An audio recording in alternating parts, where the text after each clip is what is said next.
বলছি, আমি ছোট্ট একটা উদাহরণ দিচ্ছি। রাজা হরিশ্চন্দ্র বাবা, কখনো কে কখন রাজা থাকে, কখনো ভিখারি হয়ে যায়, কখনো চণ্ডাল হয়ে যায়, কেউ বলতে পারবে না। যারা আজকে রাজা হয়েছেন কাল সে ভিখারি হয়ে গেছে, আজকে তারা ভিখারি কাল তারা রাজা হয়ে গেছে। কি বাবা, তাই তো? তো এই গল্পটা সাধন করুন, আপনাদের কাজে লাগবে। রাজা হরিশ্চন্দ্র যে যা চাইতো ভক্তি ভরে দান করতেন। একদিন একটা ক্ষুদ্র অপরাধ করেছিল বলে তার গুরুদেবকে বাবা বিশ্বামিত্র গুরুদেব কি করেছিলেন, তার যাহা কিছু ছিল সবই কিছু কেড়ে নিয়েছিলেন। কিভাবে না, গুরুচরণে সবই কিছু সঁপে দিয়েছিল। বিশ্বামিত্র বলেছিল, বাবা হরিশ্চন্দ্র, তুই যে দান করেছিস বাবা, দক্ষিণা তো দিতে পারিসনি। ওমা, আমরা জানি কোনো ভিখারিকে চাল দিতে হলে সঙ্গে করে দিতে হয়, এটা দাও তো, দাও না? কোনো ভিখারিকে চাল দিলে দক্ষিণা দিতে হয়, 16 আনা দিলেও দিতে হবে। কাউকে বস্ত্রদান করতে হলে ওই বস্ত্রের সঙ্গে যেন 16 আনা দক্ষিণা থাকে, দানের সঙ্গে দক্ষিণা থাকতে হবে, নইলে দান কখনো পূর্ণ হবে না বাবা, আপনারা সবাই জেনে যান। তো বিশ্বামিত্র যখন সবই কিছু তার চরণে সঁপে দিয়েছিল, যখন তার গুরুদেব ডেকে বলেছিল, বাবা হরিশ্চন্দ্র, সবই কিছু দান করেছিস বাবা, যতক্ষণ দক্ষিণা না দিবি রে তোর দান কখনো পূর্ণ হবে না, তোকে দান দিতে হবে, দক্ষিণা দিতে হবে। গুরুদেব, আমি তোমাকে কি দক্ষিণা দেব বলো? অবশেষে তার সহধর্মী শৈবাকে বিক্রয় করে, তার পুত্রকে বিক্রয় করে যেটুকু মুদ্রা পেয়েছিল গুরুদেবের চরণতলে সঁপে দিয়েছিল। অবশেষে কি হয়েছিল, রাজা হরিশ্চন্দ্র কাশীধামে চণ্ডালে কাজ করেছিলেন বাবা। চণ্ডাল কাকে বলে গো? চণ্ডাল কাকে বলে? শ্মশানে থেকে যারা মরা পোড়ায়। এ জগৎ আছে না বাবা? এ জগতে মাছু আছেন, কেননা ওই যে শিববাড়িতে যাবেন, একজন চণ্ডাল কিন্তু আছে বাবা, আর ওখানে কিন্তু করিয়ে দিতে হয়। এটা আমি মিথ্যে বলছি না বাবা, একটু মিলিয়ে দেখবে, মিলে যাবে। কেননা যখন তার একমাত্র সন্তান মরে গিয়েছিল, ওমা দেখুন ভাগ্যের নিয়তিটা কি, ভাগ্যের নিয়তি কোথায় সে কাকে দাঁড় করায় এটা কেউ বুঝতে পারবো না, কেউ বলতে পারবো না। তাই বলছে জগৎ নিয়ে কখনো অহংকার করো না। যখন তার একমাত্র পুত্র মারা গিয়েছিল, ওই সন্তানকে নিয়ে ওই কাশীধামে ওই শ্মশানে যখন তাকে পোড়াতে যাওয়া হয়েছিল, তখন রাতের অন্ধকারে ঝড় বৃষ্টি রাত্রিতে বাবা কেউ কাউকে চিনতে পারছিল না। আহা, এমন সময় ওই চণ্ডালকে ডেকে বলেছিল, গো তুমি আমার সন্তানকে আজকে সৎকার করে দাও। সে জানে না তার স্বামী ওখানে দাঁড়িয়ে আছে, নিয়ে তোর কি খেলা। রাজা থেকে শুধু ভিখারি নয়, আজকে চণ্ডাল হয়ে গেছে, একে অপরকে চিনতে পারলেন না। হরিশ্চন্দ্র ডেকে বলেছিল, কাশীধামে ডোম, ওগো তুমি জানো না এই শ্মশানে কারো সৎকার করতে হলে কিছু করি দিতে হয়, যাও করে নিয়ে এসো। আহা, আমার কাছে তো করি নাই, আমি তোমাকে কি দেব? তুমি জানো না করি না হলে তোমার সন্তানের সৎকার করতে পারবো না, তুমি চলে যাও। কিছুক্ষণ পরে যখন একে অপরকে চিনতে পারছিল, ছুটে গিয়ে রাজা হরিশ্চন্দ্র সন্তান মৃতদেহটা জড়িয়ে ধরে বলেছিল, শৈবা, আহা ভাগ্যের পরিহাস কি যে একদিন রাজা ছিল, অযোধ্যার রাজা, আজ রাজা থেকে ভিখারি হয়ে গেলাম। শুধু ভিখারি নয়, আজ কাশীধামে আমি চণ্ডাল হয়ে গেছি। আজ আমার একমাত্র সন্তান মরে গেছি, তার সৎকার করব সেই করিটুকু আমার কাছে নাই।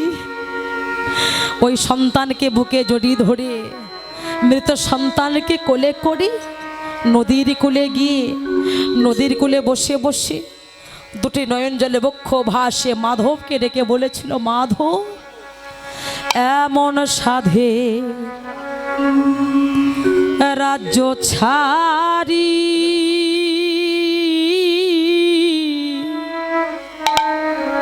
মাধব হলাম আমি দিন ভিখারি রে।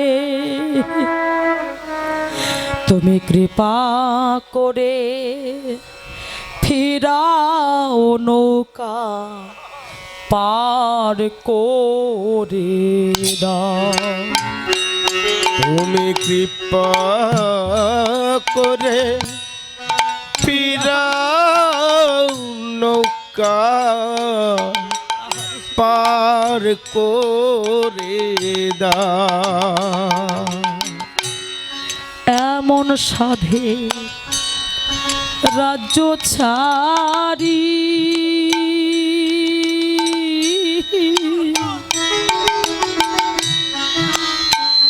মাধব হলাম আমি দিন ভিখারি রে।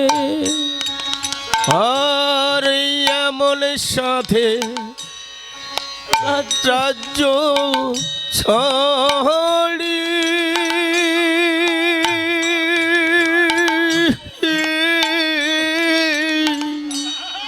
হইলাম আমি দিল ভিখারি রে। তুমি কৃপা করে ফিরাও নৌকা পার করে দাও। তুমি কৃপা করে ফিরাও নৌকা পার করে দাও। পৌবের বেলা গেল গোরি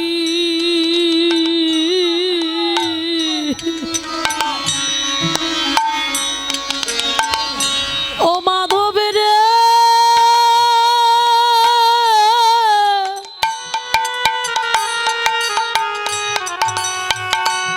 মাধবের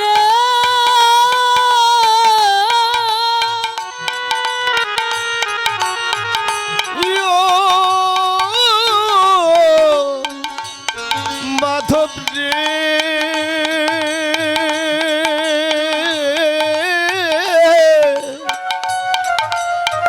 ও মাধব রে। আরে পূবের বেলা গেল গোড়ি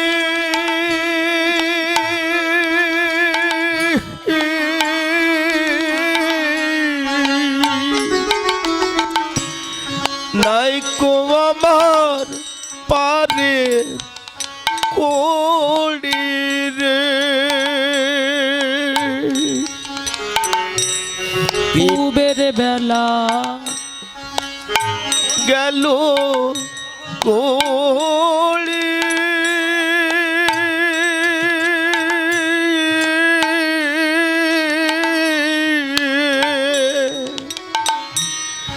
নাই কই আমার পারে কোড়ি রে।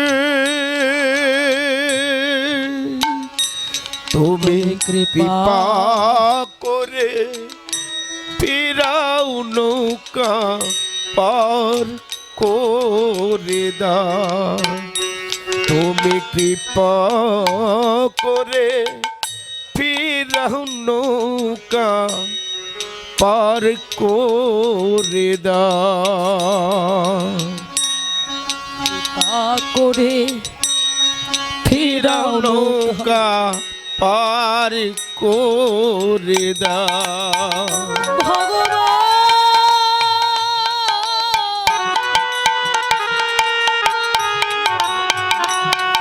ও গো দয়াময়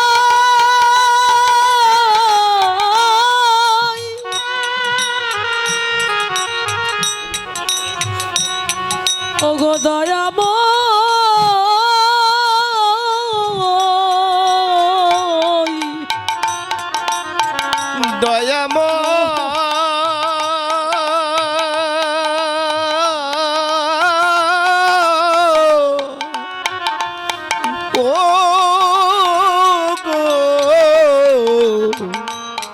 দয়াময়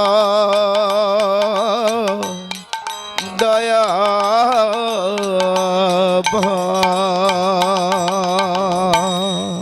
শুধু রাজা হরিশ্চন্দ্র নয়, এই জগতের মাঝে অর্থ অনর্থের মূল। আমার ইউটিউবে চ্যানেল নাকি আমার এই দাদা আমার অনেক কীর্তন সেরেছে বাবা।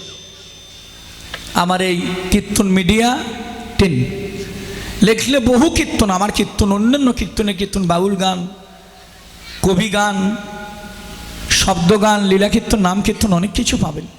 আপনারা এই চ্যানেলটা সাবস্ক্রাইব করবেন, এটা আমার অনুরোধ।